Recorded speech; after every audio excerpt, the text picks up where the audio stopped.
I'm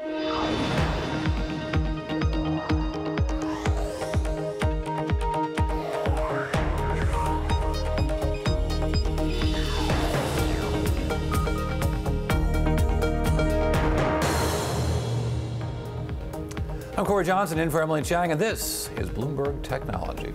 Bitcoin's meteoric surge risks coming to a painful end. Chinese policymakers moved to restrict trading amid growing warnings of a market bubble. Plus, Silicon Valley's waning political capital, Facebook's anti-Semitic ad scandal, just the latest in a series of setbacks, would put the criticism directed at big tech from liberals and conservatives alike under the microscope. And Bloomberg's unprecedented access into China's biggest online commerce company, our wide-ranging exclusive interview with Alibaba's billionaire founder and global disruptor, Jack Ma. But first, to our lead, Bitcoin's magical summer has been coming to a crashing halt. The cryptocurrency has dropped as much as 26% since hitting an all-time high of nearly 5,000 on September 1st. Look at that fall there. The drop is due to moves, might be at least due to some moves by Chinese policymakers restricting the trading of Bitcoin and outlawing these initial coin offerings. The price has been recovering somewhat, but the cryptocurrency market as a whole has taken a hit over the past couple of weeks, knocking about $50 billion off the total market cap of all those cryptocurrencies. Earlier today on Bloomberg, New York Capital Management founder and CEO Jamie Dimon shared his thoughts about the state of the cryptocurrency market. For Bitcoin, my own view is you can create an infinite number of cryptocurrencies, if you want. If you don't have a central bank, basically behind it, it's probably going to become ubiquitous and all going to go the way of, I guess, tulips. Joining right now to talk about this, Brad Garlinghouse, the CEO of Ripple, and Sonny Singh, BitPay's Chief Commercial Officer. Sonny, let me start with you.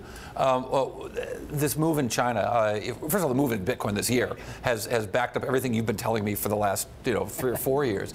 But then we saw this big sell-off, and you might have expected a sell-off at some point. But it's been dramatic, and it does come when this news from China comes. What do we know about Bitcoin's importance in China? Yeah, I mean, China is definitely important to Bitcoin. China, Korea, Japan, and America are the 4 largest countries with Bitcoin trading. And so China... In that order? I think it rotates around. It changes a lot. But definitely very important. 2 of the top 10 largest exchanges are in China.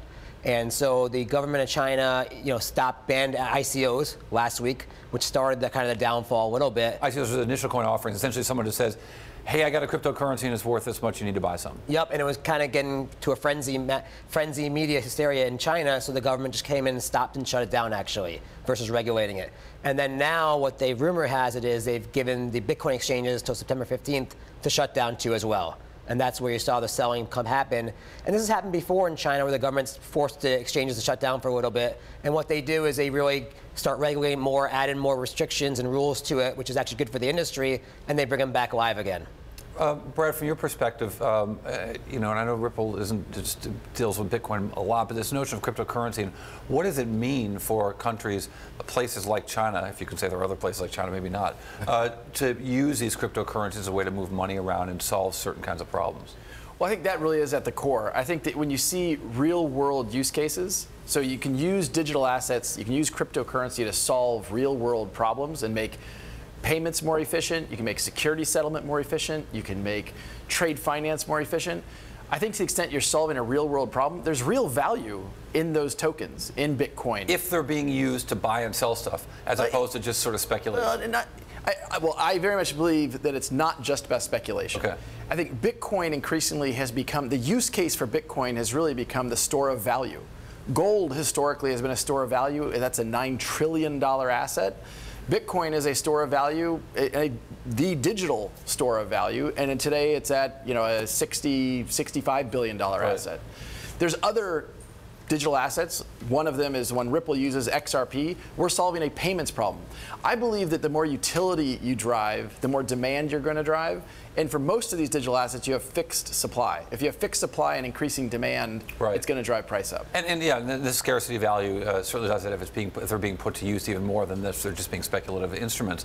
And I think that I think one of the reasons that people talk about Bitcoin stupidly, and they don't really understand what it is, so they do things like just compare it to some other currency or has the word currency in it somewhere, and they look at, but then this price rise in Bitcoin is sort of of the last year really, it looks like things we've seen before. If we go onto the Bloomberg terminal, we've created a chart that actually shows this, where you can sort of look at the rise of the bubble, the bubble-licious times in the NASDAQ back in the early 2000s. You see, straight up and to the right. We've seen that before, and since I don't understand what it is, Sonny, I mean, I've known both of you guys since the dot-com bubble, and we've seen this. We've seen a movie like this before.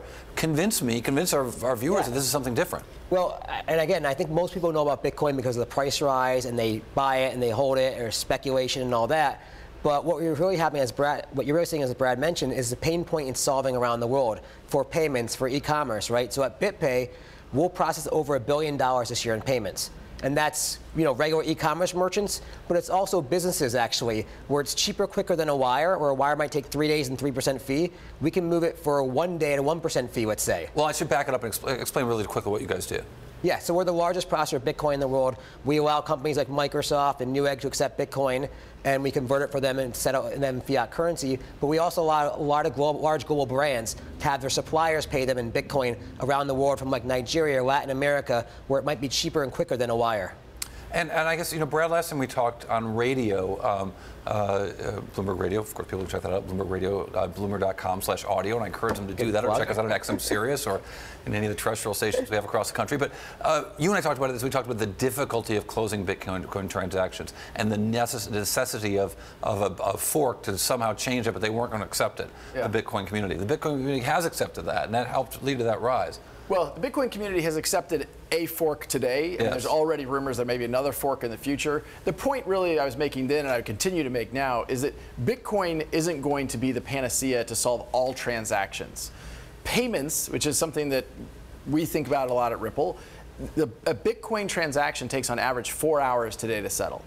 4 hours is a pretty long time. As Sonny's saying, it's faster than a wire transfer, but it's still not great. Slower than using my Visa. It's slower than using your Visa. I was comparing at that time, XRP can transactions at 3 to 4 seconds. So it's a much more fluid system. Just to comment briefly on your comparing the bubble, if you don't mind. I think that there are things that we could point to and say, oh, well, this market has been volatile, a lot of things have changed, but I also think it's very, very different. I remember, because we've both been following this world for a long time, the Newsweek had a cover story about how the internet was overhyped and the internet was going to fail. Literally, the internet is going to fail. Jamie Dimon coming out and saying that Bitcoin is a fraud, to me, it's like the Newsweek cover. This is a Newsweek I don't think really understood. I mean, you look at where the internet is today and how much advancement has happened and how much it's permeated our entire lives. I think there's aspects of what's happening in digital assets, there's aspects of what's happening in blockchain that are going to permeate our lives much more broadly than people can embrace. I think let me add to the Jamie Dimon thing. Bitcoin, on some level, is completely in competition with the business that Jamie Dimon has, of course, recording transactions, being a middleman, being on both sides of a trade, and taking a vig. Cryptocurrency takes a lot of that business away, and so if you were a Jamie Dimon or if you were a Lloyd Blankfein, you might be concerned about cryptocurrencies being accepted in the markets. Look, I think there's a lot of truth to that. I think it's easy for Jamie Dimon to come out and talk about that. If I were a shareholder in JP Morgan, I'd be glad that he's out there doing that, because it's in his best interest to protect the establishment. There's an oligopoly that's managing, and he sits on top of that oligopoly in terms of how the payments work today. But most banks actually don't want to see that happen. And you see very innovative banks. Standard Chartered is an early customer of Ripple and leaning in aggressively. Santander. So there's a lot of banks that are not putting their head in the sand, and I think they'll be served well. Companies that, Blockbuster put their head in the sand, they could have been Netflix.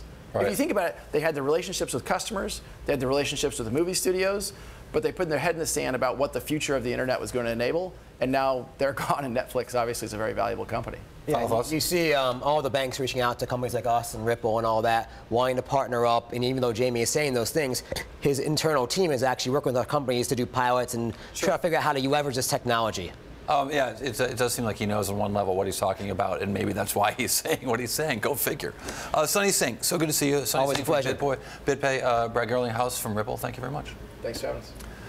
All right, cities are already making a pitch to convince Amazon to build its second headquarters in their city, New York, officially throwing its hat into the ring. The city is highlighting the examples of Google, which has 5,000 employees in Manhattan, as a prime example of how West Coast tech can survive in a Big Apple.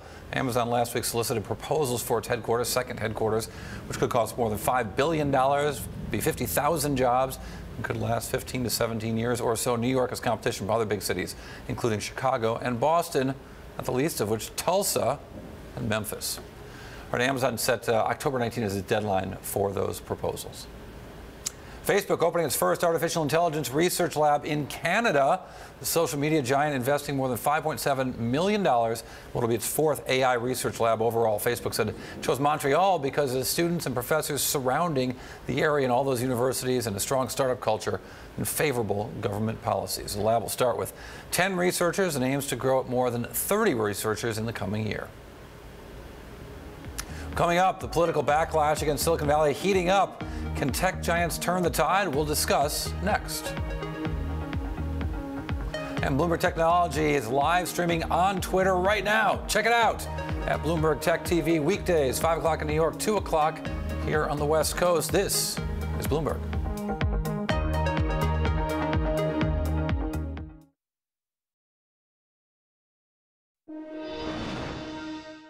Company's called SoFi, and it has a new executive chairman, Tom Hutton. He's the interim CEO.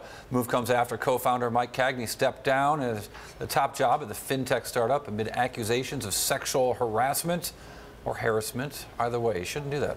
He's been said to have engaged at least one inappropriate relationship with an employee, according to people familiar with the matter. The suit's just the latest in a string of high-profile cases of unethical behavior across Silicon Valley. It's a good story, though. Meanwhile, big tech at risk of falling out of political favor. Issue of fake news, accusations of dodging taxes. Companies like Facebook and Amazon drawing steep criticism from both liberals and conservatives. And today, Facebook says it's no longer allowing advertisers to target people based on how they describe their education or employer, at least for a while, after finding out that they were filing some of these offensive content after an investigative news piece. Really great story on ProPublica. It found the advertisers targeting users who expressed interest in finding anti-Semites. Joining me right now, Sarah Fryer from Bloomberg News. First, I'm going to have you paraphrase the ProPublica story there. It's brilliant reporting once again from ProPublica. Tell us what they did. Absolutely. They did a great job. Basically, it's very easy to target people by basically any way you can imagine them describing themselves. And so in your profile on Facebook, you might say your employer is Bloomberg and your education was, your prior life was in hedge funds or whatever it was. Wait, that sounds like somebody I know. Go on. Right, but some people make stuff up and they say their education is Jew-hating and their employer is the Nazi army or whatever. Right. And so what people were able to do is target ads to those self-reported categories, and once their ad was out, the Facebook system approved it automatically, and then they were off to the races. So ProPublica was able to demonstrate then one Yes. could target information to anti-Semites, for example, in their example. And we've been able to see this duplicated on Google self-service ad platform and Twitter self-service ad platform. The thing is, these categories are populated automatically by how people describe themselves on Google based on the search terms people use. So it's really a system that Facebook hasn't really touched. And they said, from what I understand, they said they were going to stop it for now.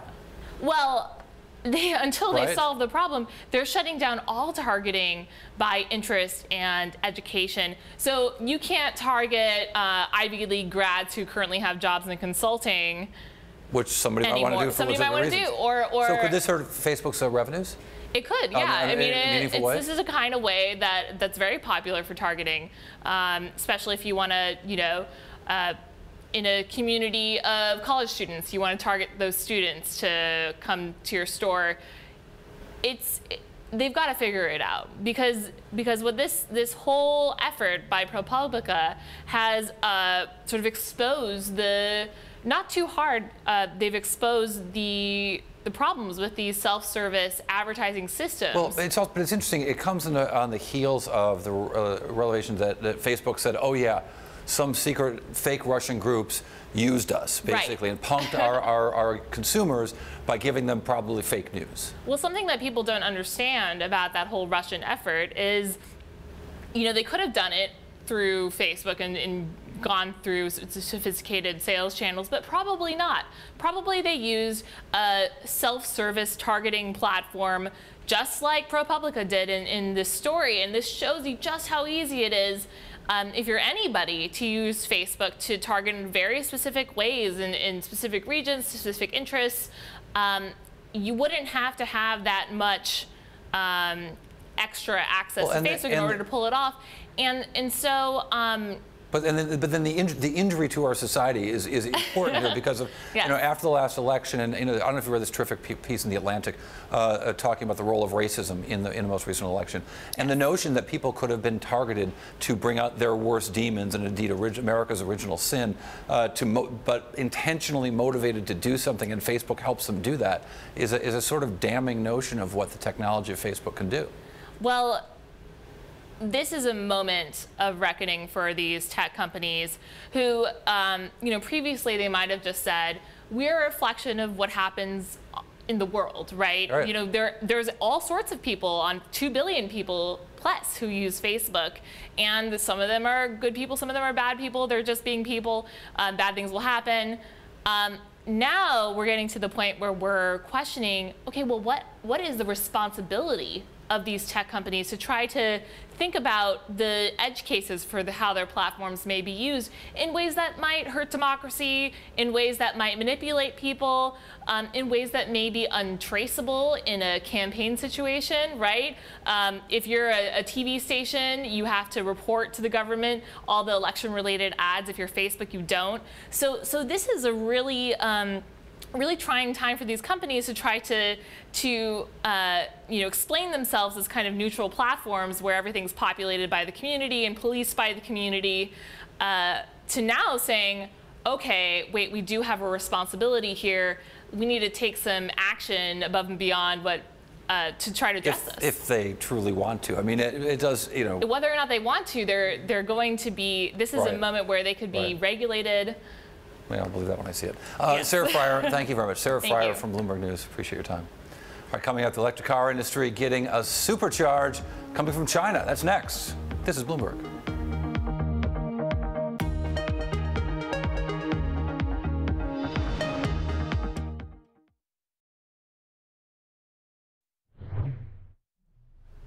Well, this week is Electric Future Week at Bloomberg, a deep dive into electric-powered transportation business. A lot of news in the electric car industry this week. Lithium ETFs are feeling the jolt. Third best performing exchange-traded fund is the Lithium Global X ETF.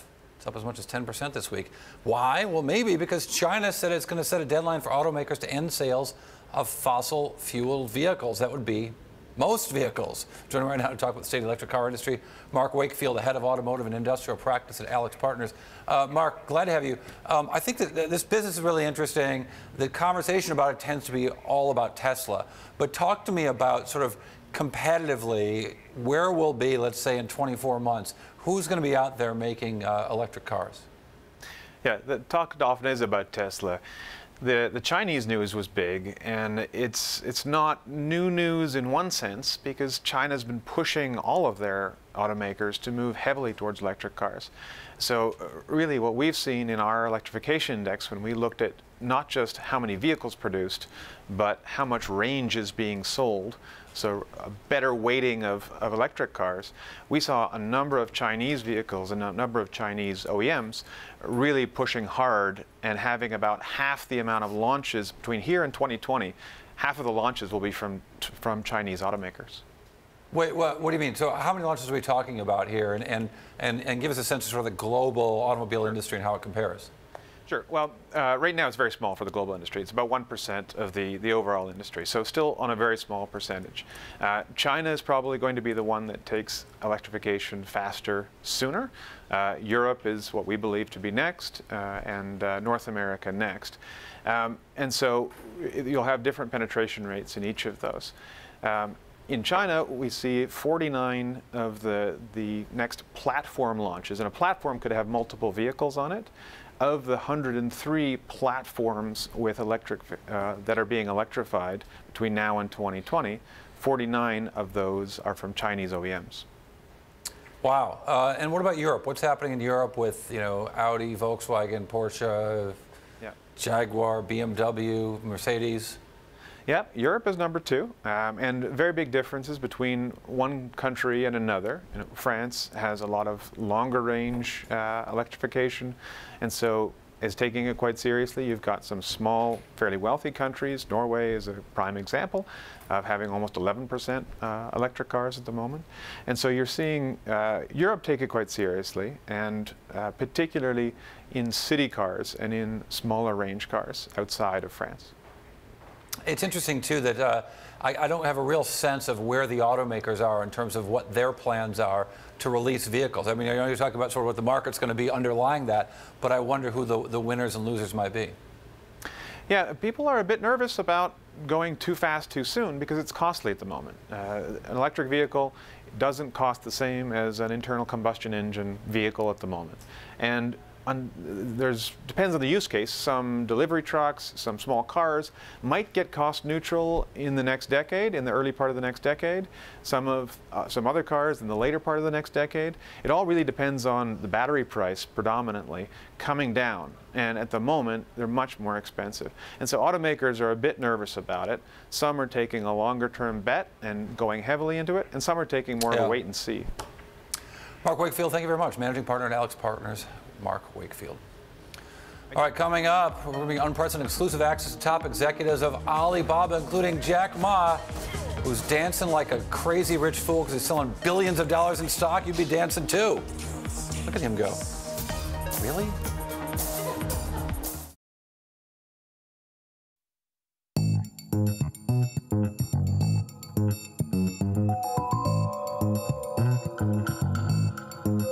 Welcome to Hangzhou, China, birthplace and home base of global e-commerce juggernaut Alibaba. I'm Stephen Engel. And what a past 18 years it's been. Transformative not only for Alibaba, of course, but China as well, and also the global internet economy as a whole. And we were here for the 18th birthday bash. Packed in with 40,000 employees into a Hangzhou outdoor stadium. And we spoke exclusively with Group Executive Chairman Jack Ma. When trade stops, war starts. Co-founder Joe Tsai. Free is not a viable model, but patience is. And Group CEO Daniel Zhang. Everybody has a big chance to go digital, but the people need to change. 3 leaders driving Alibaba, the global disruptor.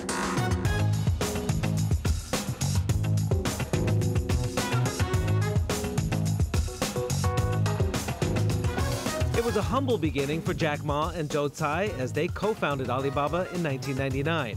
Few Chinese were even connected to the World Wide Web, but enthusiasm for dot-coms bubbled abroad, and Alibaba wanted in. When the tech bubble burst, though, many plans were put on hold. When an Alibaba employee was suspected of contracting SARS in 2003, senior executives were quarantined, and that gave birth to perhaps their best idea to date, e-shopping platform Taobao, which drove then market leader eBay out of China and eventually led to the phenomenal success of the Singles Day shopping extravaganza and a world-beating New York IPO in 2014 and the launch of many new businesses, including Ant Financial. Much like Bloomberg's setup for the interviews, the rise of Alibaba has been no small feat. Sorry, how are you? Sorry, good to see you again, Jack. And its next steps may be even more demanding. I think the challenge is getting bigger, much bigger than the early days. The early days, to me, it's like a fun part. And we have something, if you want to, when we competed with eBay, when we see the SARS, there are a lot of things we can learn from the other guys, from other companies. But today, the things we're doing, there's nothing we can learn from. Nobody would. So you have to think, because everything we are the pioneer, we're the leader of this industry. So you have to drive, what the things should drive you, it's the value, it's the mission. It's not something that there's a textbook you can read. I don't think anybody could have imagined the kind of scale we've reached today, but I think we're very lucky. to have participated in the confluence of China's economic growth and also the rise of technology. Actually, this November 11, I think is the best reflection of the landscape change, internet landscape change in China, and the consumer lifestyle change in China. 500 million customers in China, and today even more, and more overseas customers now join this event. When I started Alibaba in 1999, the GDP per capita of China was $870. Today is over 8,000. So it's a 10x increase. We've been very fortunate to be in this environment and rode that wave. We know where we're going. We want to be the 5th largest economy, enable more small business, young people, and enable globalization. So that's our direction. But on the way there, and we got a more and more problem. Today, if you look at the volume of the package generated on our platform is about 55 million a day. And we strongly believe that this will go to 1 billion, actually, some years later. A day? A day. I'm telling my team, it's just like when you are climbing the mountains. You know, when you are only 1,000 meters high, you enjoy it. It's fun. Below 100 meters, you think everything's fine. But when you grow across 4,000 meters, you don't have enough air. You don't have a lot of people working together with you. You even do not know who to share with your thoughts and worries. And now we are probably like 5,000 to 6,000 meters high. So we get lonely without a strong mind and a mission. That it's difficult, and ideas, that it's difficult for you to continue to work. Have you faced resistance within China for what you're doing? I recently interviewed Zhong Tingho, Wahaha. We all know about his comments about the internet economy destroying manufacturing and a drive to zero, driving things down. Do you think there's an old guard in China that doesn't quite understand the new economy, that they'll have to adapt? Of course, we're having this kind of resistance in the past 18 years almost every day. We see people like Mr. Zhong a lot. But, you know, this is the evolution, the revolution of the technology. People like these old tycoons in the old economy, in their early days, they destroyed a lot of lower level companies. We are helping manufacturing, right? We sold more than $500 billion US products last year, and 70% of them were helping selling the manufacturing. Because we don't produce. Without us, these 70% of the $500 billion manufactured products will never be able to reach the consumers. Will you facilitate reform at the state-owned enterprises from the outside? Because the vested interests want to keep the status quo. Yeah, we're pushing that. And this is why a lot of banks don't like us in China. We're not necessarily interested in buying the banks to change it, but because of us chasing them around, they reform. The China banks really react very quickly in the past 3-5 years. These banks change their services so fast. They input so much resources on the technology and on serving the people better. You don't have to buy a bank and change one bank, but you push and chase them around, and when a tiger is following you, you can run much faster than you thought. Now, you're Asia's richest man, but are you still, in your mind, an entrepreneur? No, I never think I'm the richest man. I even got a feeling because I don't spend money. I don't have time to spend money. People say, Jack, you can spend money better than government, better than the other guys. So you own assets, how you can spend better, including my own private assets. So this is how much money you can spend in your life. Coming up, Alibaba broadens its scope, investing heavily in Southeast Asia, as well as into brick and mortar under its new retail concoction. And Jack Ma sizes up one of his chief competitors, Tencent's Pony Ma. I think that Pony did not have any experience of globalization, right? Not like us.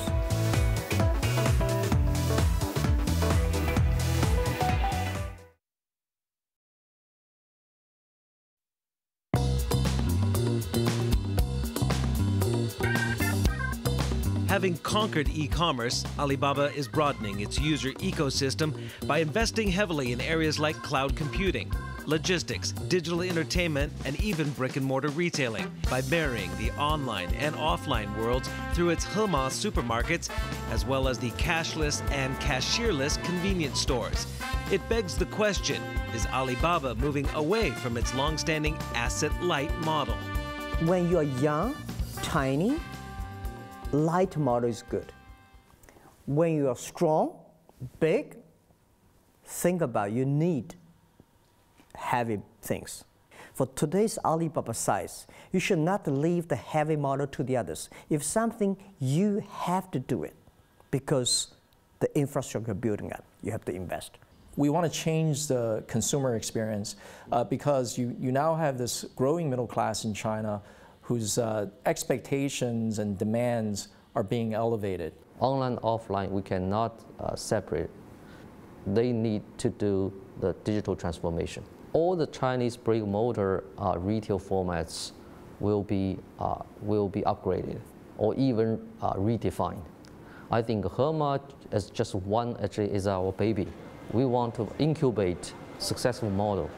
We try to empower our partner, our offline partner, to upgrading their business. But I think the most important thing is to embrace the change. What we can do is we could serve an in-store purchase. You can also walk in and eat right there, so it's sort of like a food hall. But then if you don't feel like going into the streets, going to the store, you can stay at home and order everything on your mobile phone and it gets delivered to you in 30 minutes. Everything that's done, in-store purchase, eat-in, or online purchase, served from the same store location.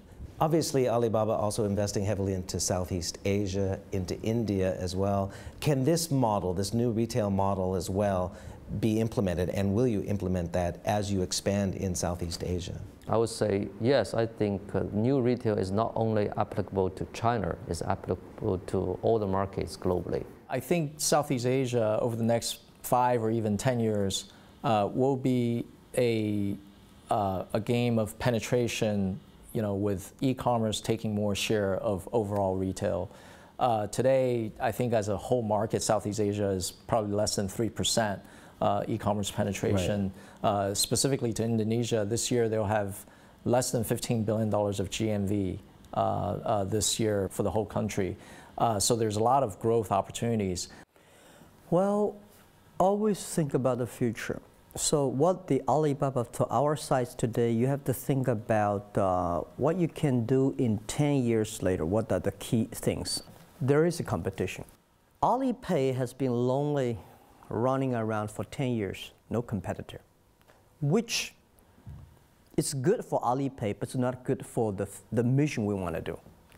When Tencent Pay came in, at the beginning, I think Alipay said, wow, we have a competitor. But I think when you're asking people now today, they're getting more fun because they know there's somebody we can work in together, we can influence more people, we can make the market bigger. And this is the fun part. I think Tencent Pay are learning a lot from us. We are also learning a lot from them. So those two companies, if we can work in together, getting the whole society cashless pay, the whole society based on the trust and credit, that will make the market much bigger. Now, what is going to be the criteria for you, and I guess as you compete against Tencent and the likes, for your rush into Southeast Asia? That's the new horizon. You've bought stakes in Lazada, which also has the stake in Redmart in Singapore. Tokopedia, you're a lead investor there in Indonesia. You've gone into India with Paytm. I hear you're looking at Big Basket. So there seems to be a land grab in Southeast Asia. Are you going to really get the penetration and the growth there through, say, the payments infrastructure and Alipay, or is it to get the e-commerce platforms because the penetration of e-commerce is so low in Southeast Asia? I think what we are doing is not about going there doing e-commerce. I've been saying again and again internally. The thing is, Alibaba should going outside. It's not a globalized Alibaba. We are globalized e-commerce infrastructure. So we're not particularly interested in one market, so like go to Malaysia, Indonesia, and getting some market share there and be the largest e-commerce company there. No, we're not interested in that. They need a payment system. They need a logistics system. They need the platform system, so they can sell things globally. We are interested in the cross-border trading and e-commerce. I don't think Tencent can do that, because we've been doing that for 15 years. They'll probably be good on the payment, especially good if you're WeChat. The Chinese people use a lot. But when you go to Indian people don't use the WeChat. They probably cannot do a lot. I think Pony did not have any experience of globalization, right? Not like us. Are you afraid at all, though, that all this data that you're collecting by creating this ecosystem, and because you do like partnerships, you have partnerships with Tainao and partnerships with Best Logistics, but you're all collecting data. Do you run the risk, though, of down the road having a dispute over ownership of that data, much like there has been in the past? Yeah. Because you want to be a data company. That's your biggest asset, right? Yeah. I think data in the future, there are two issues for data, security and privacy. For these two issues, there's always a problem ahead.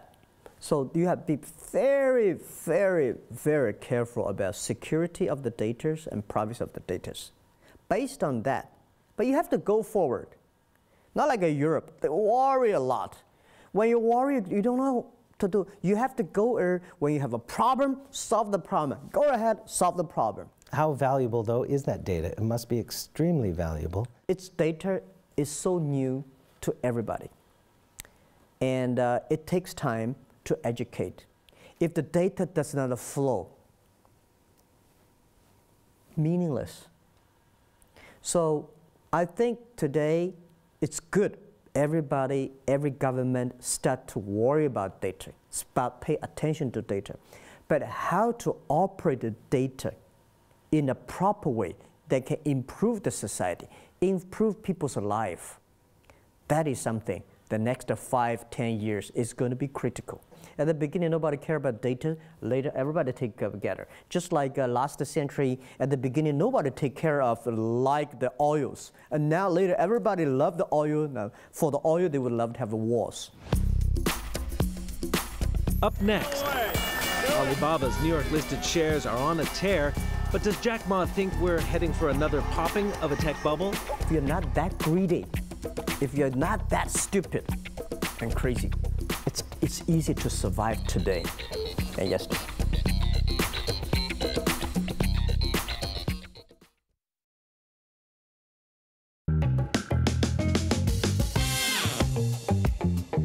Alibaba was founded at the turn of the century amid a global rush into dot-coms. Alibaba even opened an office in California and ready to ride the wave.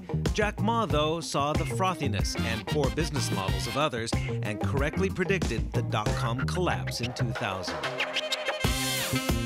Are we facing a similar kind of tech bubble right now with these billion-dollar unicorns and an inflated tech scene?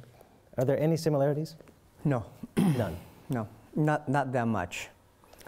I think the challenge at that time, a lot of people did not understand how powerful internet is, how to do internet the way, and whether internet can sustain. So people just jump in, start to do it.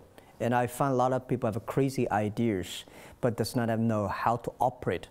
Today, everybody knows internet is going to be powerful, it's going to change the human history. I look at it from a very long-term perspective. And if you take a step back and look at Alibaba, we went public in 2014. Our stock price at the IPO was $68 a share. Today, it's at the current level, it's about 2.5 times increase. But look at our revenues. During the same 3-year period, our revenues have tripled. So our stock price haven't even caught up with our revenue growth yet. Same thing, Facebook, when they went public, they had, I think, about 1 billion users. Now they have 2 billion users. So if you look at the long-term perspective, these large-scale internet companies continues to grow, and there's no reason why they would stop growing. I think the infrastructure of the internet, the infrastructure of the technology is much better than 10, 15 years ago. So if you do the way in a proper, if you're not that greedy, if you're not that stupid and crazy, it's easy to survive today and yesterday. Are you concerned at all that the capital controls that are in place now, or the heightened capital controls, and also the deleverage campaign and the crackdown on irrational purchases, M&A overseas, in entertainment, in sports, in non-core businesses, is this going to be a deterrent for outbound investment? Not really. I think it depends on how you do it. For Alibaba, it's our strategy. We never think that we should dump money in the outside world. In the older days, global, when you go to some country, the most important is to dump the money inside. But we think we should share the technology. You know, we're lucky, we're a global company, we've got a lot of capitals outside. There's a little bit of anti-trade sentiment, but it's understandable when you see a fairly large trade deficit. But to us, we look at it, it doesn't really affect us because the trade flow that we're talking about is selling American products into China. So we are steadfast, focused on that strategy, and you know, if in the other direction, I think some of the retailers, both traditional and online in the United States, will suffer first if there's a trade war based on trade tariffs. We never change our U.S. strategy. We want to help U.S. small, medium-sized companies, young people, to sell to China. Sell to China. And sell to Asia. This is what we think. But we think we don't want to go to USA being the local e-commerce company, which I think Amazon, eBay, so many nice, interesting e-commerce companies already all over USA. You don't want to take on Amazon doing what they're doing? No, no. How about in entertainment, in Hollywood? I know you had a partnership a year and a half or so ago with Amblin and Steven Spielberg. You've been patient there. You've been the tortoise there, not the hare. So what's your strategy with partnership with Hollywood through probably the best name in Hollywood, Amblin and Steven Spielberg? Yeah, I think first important is that our entertainment is focused on our double H strategy. Because we ask ourselves now, in the next 10 years, we know we're going to be very profitable, we'll be very good at doing all e-commerce and logistics, financing, data. But 10 years later, what is a new business that Alibaba should be focused on? So we say happy and healthy. These are two double H is our direction. No matter how rich you want to be healthy, you want to be happier. So, and entertainment should be part of the business. We don't view digital entertainment as a separate business. We view like the content acquisition cost as an investment to acquire and retain customers on our Alibaba ecosystem. So it's okay to continue to incur losses as long as it builds the customer base and builds the ecosystem? Yes. I think there are a lot of things China entertainment can learn from the Hollywood. We should partner with them. Should not think about it, it is good, let's buy it. No. This is a strategy for 10 years, Ali Entertainment. Only 3 years, don't worry about it. A lot of people criticize us. Hey, we've been criticized for 18 years, never stop. So you know where you're going. Where do you see Alibaba, and what kind of company do you see Alibaba will be in the next 18 years from now? I would say Alibaba today is not a simple company. Alibaba is an economy, and it is an ecosystem to empower the business to go digital and to do the digital transformation.